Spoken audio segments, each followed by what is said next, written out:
其實今次我哋呢個行動可以喺一日裏邊迅速完成大部分勘察呢，有賴中央政府同埋特區政府鼎力嘅支持，尤其是中央政府嘅物資。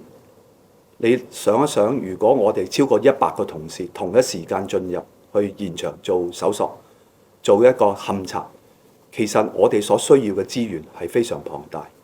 所以今次有賴中央政府提供物資，當中包括一啲我哋嘅保護衣啦、一啲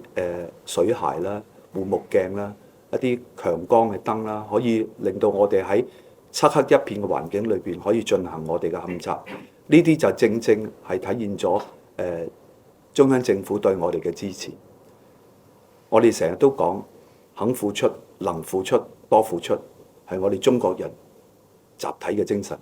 呢啲精神，今次我哋喺我哋嘅同事、消防同埋差人嘅身上，我正正體驗到。